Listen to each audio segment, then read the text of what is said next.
Alright,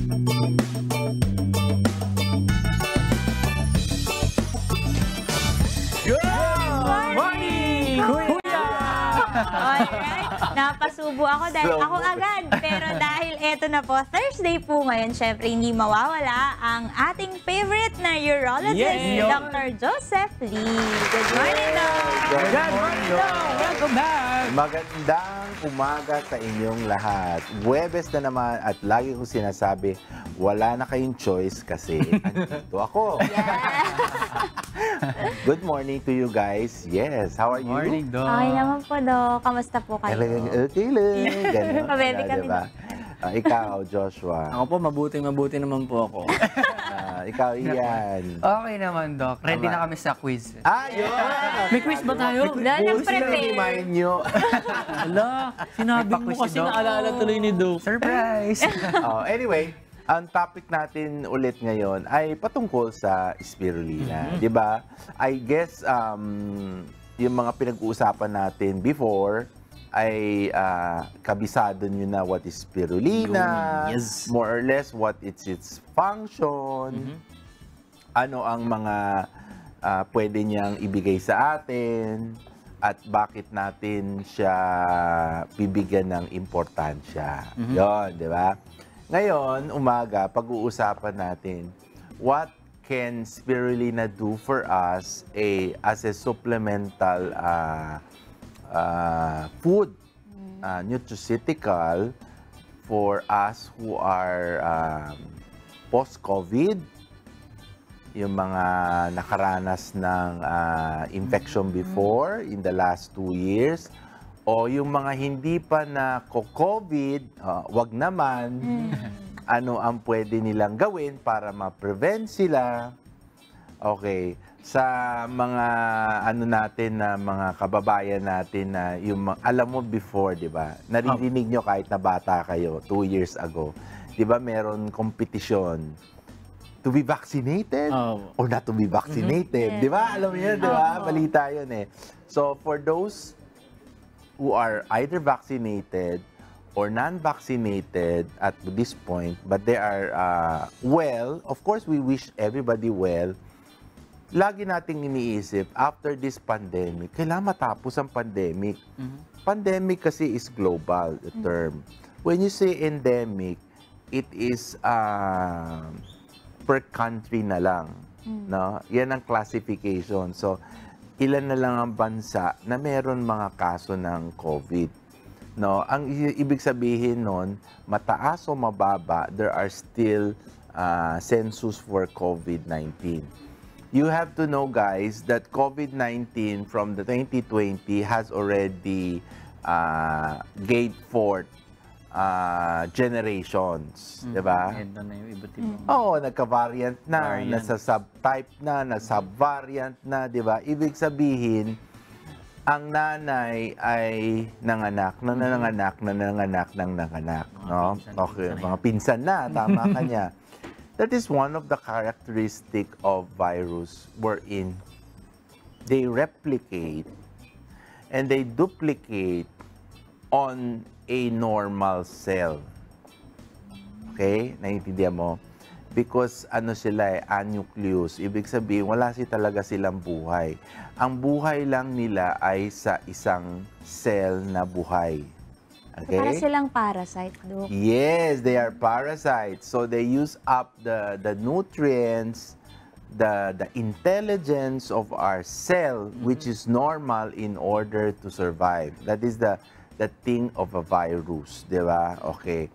So, ibig sabihin, matatalino pa rin. So, lahat yan ay napagdaanan na natin. Pero lagi natin sinasabi, as we transcend to endemic, no, we are going to the endemic phase. So, ano ang pwede nating ma-protect para sa atin? Di ba? Hindi mo nyo ba naiisip? Besides all the health protocols that we have, no? So, one protection is nutrition. Nutrition is very, very important because maliban sa pagkain ng tama, ano ang tama? Yun na. Yun lang. Diba? Meron kang inihain dyan sa'yo, kakainin mo ba lahat? Or in moderation? or how frequent, di ba the words? Alam ko pinag-usapan yan eh. Paano yun? Kainin lahat? Para tomorrow hindi na ako kakain, di ba yan? May gano'n, di ba? Kakain na lang ako ng marami, di ba Joshua? Morning and lunch, tapos gabi, hindi ako kakain. Tama ba yun? Hindi ako kakain ng umaga. Kakain ako ng sobra-sobra sa gabi.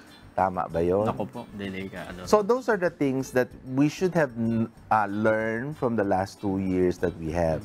Even yung pag-inom natin ng suplemento. Okay, babalik tayo. Sabi, ang tagal-tagal naman na-explain ng spirulina. I explained this so that you would know. Opo. No? So our audience would know the basic concept of why we have to take it. Diba? Kasi meron sabihin, ay, wag na, marami naman dyan. Diba?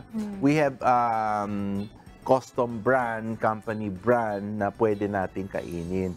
Bakit lagi nila inaano ang spirulina? You know, even during the time of the pandemic, there are research being done already, no? Not only here, globally, even as far as South Africa. South Africa. Where? Because South Africa is where we have the highest number of cases of COVID also. No? Diba? COVID-19. And the study goes up to the seasonal changes. Diba? Winter, wala naman tayo winter. Diba? So, ang panahon lang natin kasi is init at tag-ulan. Diba? So, pero may malamig tayong panahon, which is up north, you know, Baguio. Okay? Why are they studying more of the winter? And why are they studying more of the critical cases of yung mga post-COVID-19 with spirulina? Ito na. Ayan, ang Gusto nyo exciting ba part. malaman? Ano po yan? O ayaw nyo? O bukas na lang. Ayun na, syempre. Okay. So, ano ang nailatag ng COVID sa atin? One is, it is a virus. Diba? One is, you know that it has spike protein, 'di ba? Yung mga sanga-sanga. The spike protein are anchorage to the normal cell. 'Di ba sinabi ko? So when they anchor to the normal cell, they suck up the nutrients of the normal cell in order to survive. So what will happen to the normal cell? I'll make it very basic para maintindihan. So mamamatay, makakrampol. So can you imagine, one cell ng katawan natin, ang dami-dami niyan. From the nucleus to the intelligence to the process of the protein. Yung pinakikita ngayon is, those are the nucleus and the protein chains, no? Ay, okay. Protein chains. Kasi kailangan niya mabuhay. Kailangan natin mabuhay kasi may mga proseso tayo. Diba? Ang mga kinakain natin go into a series of very intricate process. Your carbohydrates, your protein, and your fat. Pero we pick up protein. Because that is where the virus attack. Proteins are body building substance. 'Di ba? Alam niyo 'yan.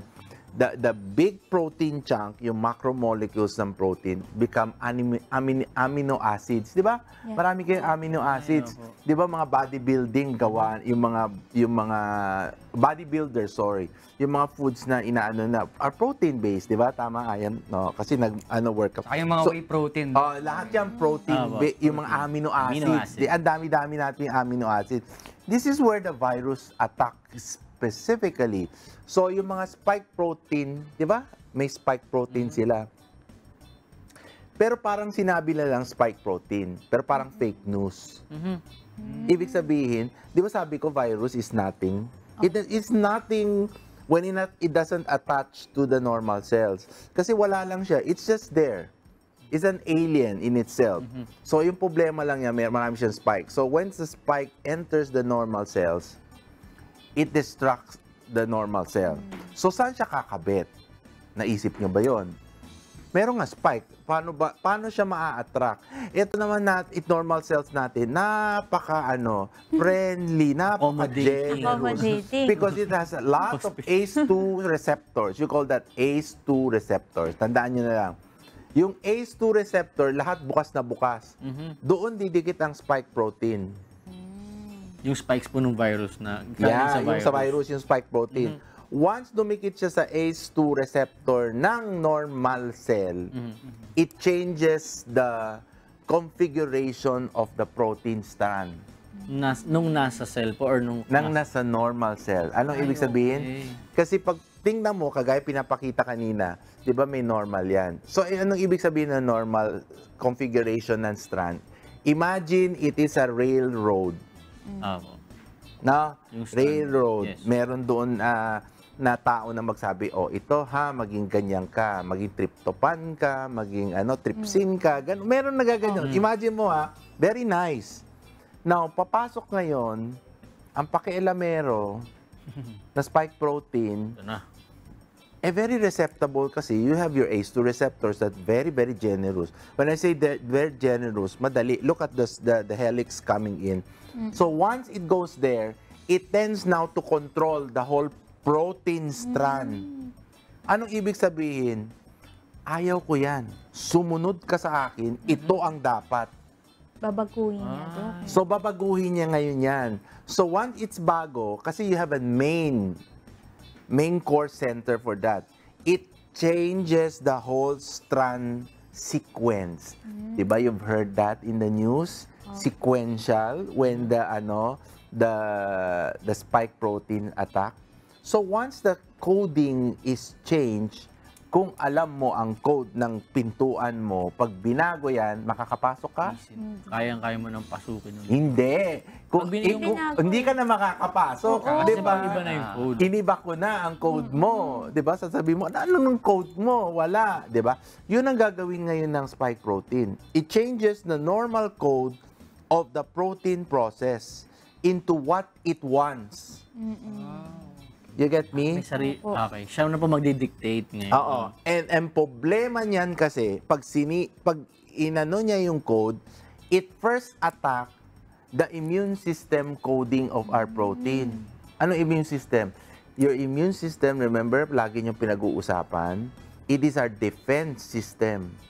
Diba? Mautak ang virus. Una nilang atake, yung system mo, yung katawan mo. Hindi. Papatayin niya yung mga defense, yung sundalo natin. Diba? So, hihina pa. So, hihina ka ngayon. It blocks them off. So, ibablock niya yan. So, pag nasira na niya yan, so, ibablock niya yan ngayon. So, ngayon, ano mangyayari doon? So, hindi na malalaman ng system mo kung ano ba, tama ba to? Pero they have to follow because the sequence has been changed. Iniba. And you know that the protein survives by replication.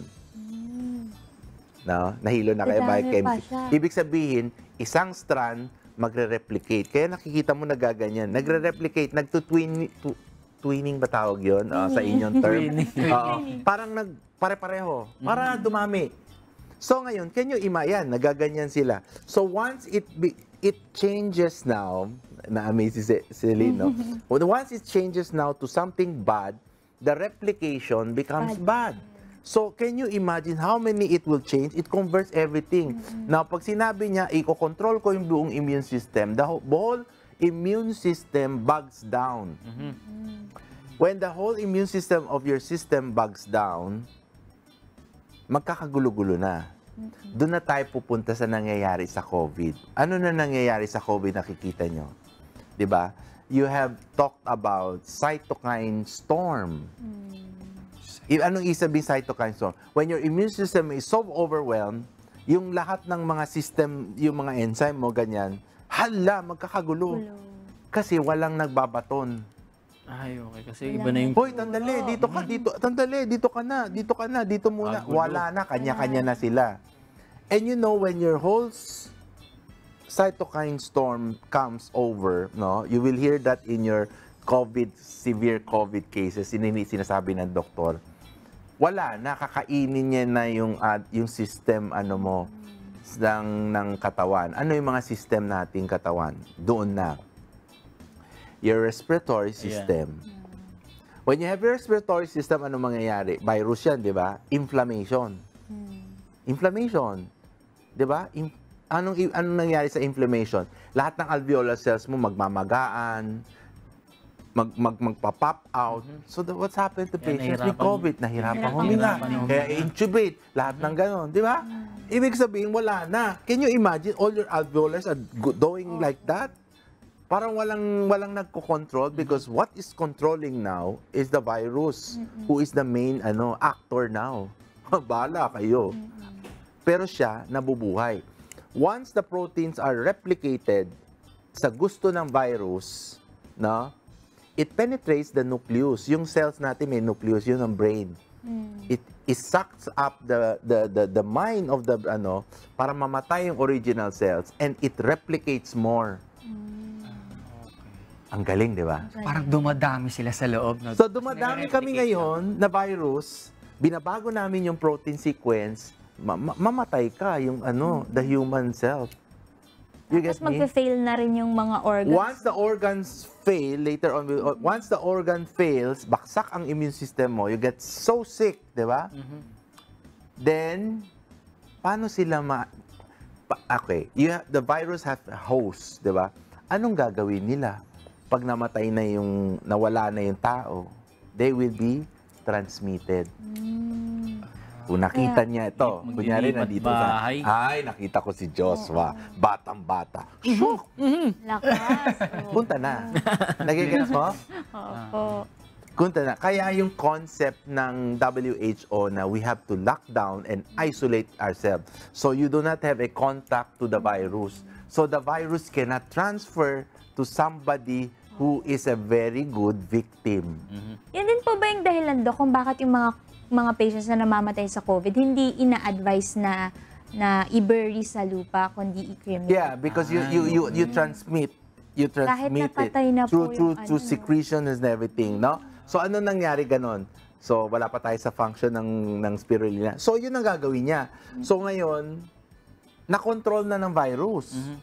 Lahat. So you have your cytokine and everything because na-control na. So ngayon, you have your lung problems, you have your blood problems, di ba? Nagbi-bleeding ka, nagka-clotting problems. Those are the ones that are caused by Tapos infection, nagkaka-infection ka. You even have a COVID, gangrene, di ba? Mga toes, mga ganyan and everything. Tapos sinisira niya yung kidney mo, di ba?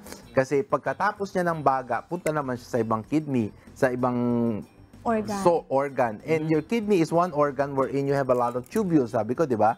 Ang dami-daming mga ugat. Gusto na ugat. You have to remember, your COVID, when you study it, backtrack, it causes inflammation, infection, and destroy the blood system. You can have hypertension and everything. So, remember, 2 years ago and up to now, lahat na may comorbidity, madaling mamatay. Lahat na may diabetes, lahat na hypertension. Di ba? Yun ang unang tatamaan. Kasi, tatawa lang yung virus. Ha, ha, ha.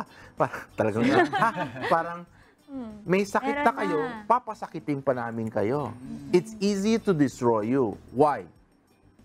When you go to a naturally normal, strong individual, lalaban pa yan eh. May hirapan sila. Di ba? Yung virus. When you have 10 enemy virus coming in, mayroon pa rin mga bababait pa yan, trying to salba. Anong ibig sabihin? Sasalbahin pa yung katawan mo. Pag sumalba, yung immune system mo, lalaban. That's why you are kept alive. Opo. You get what I mean? So, ganon. Kaya meron tayong mga mild, moderate case na nare-resolve, nagaganon. So, alam niyo na yung concept na okay, pasok na tayo. Anong kinalaman ng spirulina? Anong kinalaman? The spirulina now blocks or protects the cells that are very gullible, the ACE2 receptors that are very gullible. Anyway, come, ganon. Ngayon, poprotekin niya yan. Medyo siya, discreet ngayon, no? Di ba sabi ko sa'yo, you have anthocyanin na tuwa ka, no? Parang, hindi, when I say this, so that you would know. Parang sabihin, oy, sandali. Okay ka, ha? Huwag ka masyado friendly. Huwag ka masyado friendly. Medyo ka masungit, ganon. So, it protects now the cells. So, once you protect the cells, once the virus comes in, it cannot connect to the ACE2 receptor. Di ba yung mga spike protein? Opo. So, pag protected siya ng substance ng spirulina, ano mangyayari dito pag wala? Mamamatay ang virus. Kasi wala siyang pupuntahan. Wala siyang kakapitan. So, the more you protect the cells, the more mamamatay ang virus when it comes. Why? Your cells now have the immune system, yung defense, yun ang lalabas na lalabas. Kasi yun ang attack eh. Remember yung first ano ko? Kasi papatayin, sisirain nila yung defense natin. Once all the defense are still protected and intact, it protects you. So that's number one. No? It preserves the integrity of your ACE2 receptors in order for you to not for the spike protein of the virus to attack. Okay? Paano naman, Doc? O okay na ako dyan. Paano naman, di ba, you talk about long COVID. Pag you say long COVID, nagka-COVID ka, gumaling ka, nagka-COVID ka, gumaling ka. Kamalas-malas mo naman ka-COVID ka. Sasabihin nila, sanay na yung katawan mo. Malamang. Malamang it's good, but you survive. Okay. So what can spirulina do? Now, your spirulina now can repair what has been damaged. Ay, okay. Diba? Kunyari, medyo malala po nangyari. Napunta sa mga lungs and kidneys. Mo, sa other parts. So gagawin ng spirulina when it goes there, parang, tingnan mo nga kung ano ang mare-repair. So, there is repair and restoration of what can be restored. Ha? What can be restored. So, once it's restored, because you have your flavonoids, your anthocyanin, your beta-carotene there, it can restore and it can create more new cells. Diba? So yung new cells will give you more strength and keeps you healthy now. So for those long COVID, pag sinasabi niya, can we take spirulina? Yes, because it will protect you from long term. Dok, paano yan pag long COVID ako? Pwede, pag nag-spirulina ako, hindi na ako makakaroon ng virus. Hindi Virus is everywhere. I'm talking like this. Diba? Diba? Nagaganon ako. May virus yan. Meron. Depende lang kung anong strain. You have your influenza A, B, gano'n, diba? Your COVID, marami ng substrain. Ngayon may bago, I think, minabalita niya, may bago naman strain. Pero yung mga tao parang, sige, magka-strain ka. Because there are third generation na. You remember, strains are manipulations or recombinant of your virus original. They can be very virulent. Remember, lagi ko pinag-uusapan pag virulent, matapang. Pag bibigyan mo silang pagkakataon maging matapang. Ibig sabihin, they will try to survive. No? So pupunta siya, kunyari, sa akin na lang, naman si Joshua na, ay, pwede itong ma-influence. Parang hindi masyadong pag na-influence yan, they will recreate themselves. Then ako, pwede ikalat sa iba. That becomes another ibang strain na. Diba? Kasi they will survive and live because of that. Of our So ngayon, lagi nating iisipin, hindi natin pwedeng i-allow sila kahit na nandyan sila because sasabihin natin sa katawan natin, malakas tayo. So, what are they doing now in spirulina? Even abroad, in South Africa, they're doing research kasi winter. Diba? We have countries now are going to go cold season. And you remember, virus is very strong on during winter and cold season.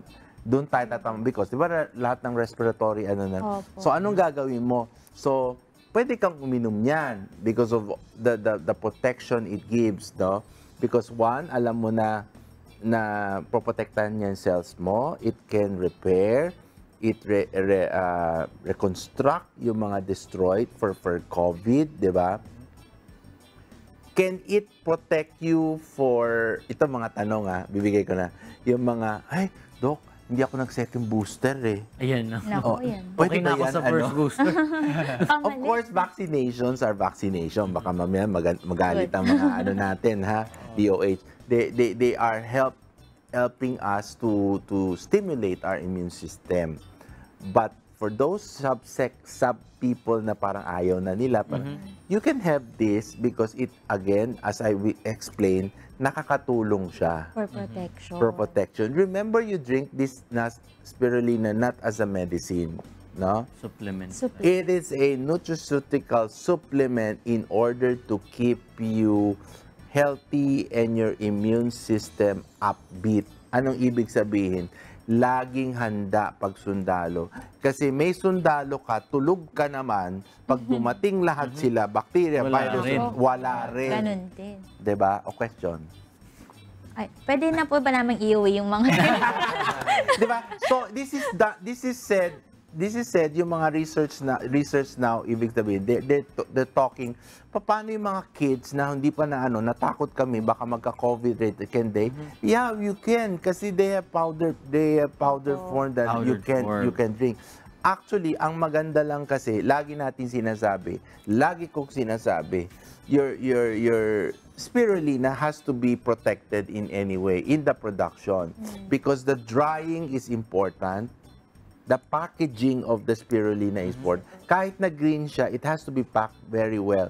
And the lighting effect, kasi pag nagawa na masyadong nakadirect sa sun, Sunlight. masisira yung structural niya. You have to remember, lahat kayo na nasubukan nyo yan, di ba? Opo. It's very organic, nothing processed, di ba? So, yan, nakakaano yan. Kaya it's told to you not to bring it in direct light. So, dapat, Doc, pag in-store siya sa mga cabinets, sa mga arawan. na may seal, Oo, Kailangan baka ipisin naman. Opo. Yung mga ipis naman ang lumakas na ano ba. Oo, pero you have to seal it. Ganyan yung natin. Kasi the process is drying, packaging, and lighting. Oh, one thing pa pala. Buti na lang, baka makalimutan ko. Your spirulina, your Genesis spirulina, is like a sponge. Diba? Sponge. Parang ano ba ang action ng sponge? Diba parang flexible, nagsusok, nag-absorb. Okay. Lahat ng kinakain natin, Doc, sabi ko, ay okay na. Sabi niya, we're back to normal, we're outside, we can eat anything. But you have to remember, stress is, yung being affected by the virus is not only through internally. Yung kanina in-explain na internally natin yan eh. Yung system natin, yung cell natin. Paano externally? Externally, stress. Stress is a factor that can increase all your system and be weak to be very weak for the virus to attack. Kaya during the COVID, maraming stress, di ba? Kaya inaatake nila yung mga na-stress. Kaya lagi natin sinasabi, di ba? Hey, kailangan positive kayo. Sinasabi ni Kuya, kailangan positive kayo, masaya kayo, you pray and everything. That's good. Opo. Because if you're kind of depressed, if you're very anxiety, then they will creep on you. The food that are processed is one thing. It will destroy you. Yung food process, yung high fry foods, Yan na nga. yung mga sobrang ay sabi ko, ay pareho Fast lang yan sa food. nutritionist. Pero yun pa rin, di ba? So these three are external forces. Once you take in, your virus can be very important for them to survive. So, intake of your Genesis spirulina will be like a sponge kung saan pag pinasok yan, stress mo ganun, parang tatakpan niya at Kunin niya lahat yun, mga ganyan. Yes, you Kaya get me. pala niya. Talaga mas maganda yung Genesis Organic Spirulina. Kasi baka mamaya isipin nga nila parang pag uminom ako na ito, okay na, di na ako magkakaroon, magiging kampante na sila na parang di na ako magkakasakit. Mas maganda pa rin po no, na parang isusupplement na, tutulungan lang natin yung katawan natin na maiwasan natin na lumala tayo. Yes, di ba? Pero kailangan mag-ingat pa rin tayo, di ba, Doc Joseph? Lagi kong iniisip sabi ko siguro before we go to our questions. Lagi ko iniisip siguro there's something kahit ako as a doctor, I'm mystified 2 years plus. I have patients, all of them I ask them to Drink spirulina. drink spirulina. In essence, wala sa kanila nagka-COVID, matatanda. That's not Kung ako nahihiwagaan, tama ba yung Tagalog ko? Parang sabi ko, there must be really something. Parang this may really something na di ba?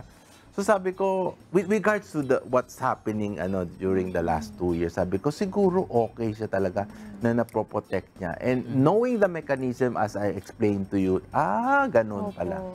And Dok, kahit kayo rin, di ba, na-share niyo sa amin dati na very exposed kayo nung Yes. pandemic sa COVID, pero hindi po kayo nagkaroon ng Yeah, COVID. really exposed. Pero takot rin ako nun, Mm-mm. So, laklak lang ako lang. Sabi ko, bahala na.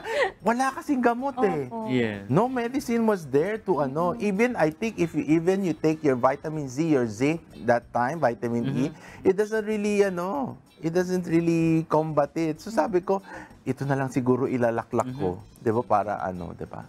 Para sa Ayan. immune system. Oo. Oh. Pero Doc, question, paano ba namin malalaman kung tunay yung mga iniinom na spirulina? Ayan, kailangan tingnan mo dyan. Kailangan may Tingnan natin. certification. FDA, USDA, may halal yan. Ha? Yan, pakita mo.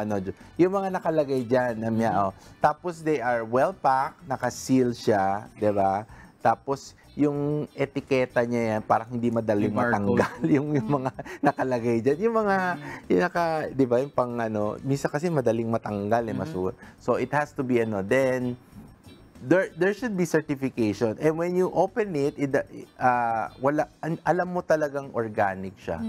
Hindi siya halatang preserve. Yun. Tsaka maamoy mo talaga, Doc, kasi nung uminom kami ng powder, di ba, naamoy talaga namin na iba talaga yung amoy niya. Yeah, Talagang oo. hindi siya walang scent. Kaya nga sinasabi nila, Celine, you can give it to children or whatever by putting it into meal and Incorporate smoothie, sa mga lagay mo na lang para makayanan. Okay? Oh, Oh, dahil At dyan, Doc dahil Joseph. dyan, Yes. kala ko ikaw magsasabi. Ang organic spirulina ay 100% organic premium nutraceutical na gawa sa high-quality blue-green algae. Ang sustansya ng 1 gramo or 4 na tableta ng Genesis Organic Spirulina ay katumbas ng sustansya ng 1 kilong gulay at prutas. Superfood na siksik sa protina, vitamins at antioxidant. Pasiglahin ang iyong isipan at immune system paglaban sa iba't ibang sakit. Siguraduhin kompleto ang nutrition, kaya mag-take ng the best and trusted superfood, the Genesis Organic Spirulina. For inquiries and orders, contact 0977-688-5730 and 0960-688-6296. And also, it is available online and selected outlet nationwide. Thank you so much, Doc Joseph. At dahil dyan, baka meron pa po kayong gustong batiin or yung contact details nyo kung saan po kayo pwedeng makita ng ating Hindi, mga alam mo, viewers. Joshua, I like to thank, first of all, DJ Alice for giving us the floor sa Wish Yes, Wish 107.5 to promote Genesis Organic Spirulina. It was a really wonderful interview. And of course, sa buong UNTV GMK team for doing all of this. Lagi natin sinasabi, kung meron tayong substance or nutraceutical na ganyan, pag-aralan natin at tingnan kung ano ang proseso, bakit siya nagiging isang magandang superfood. It's not enough that you take it and just feel it. It's important that you know the importance of the action of it, like your Genesis Organic Spirulina. Ayun naman.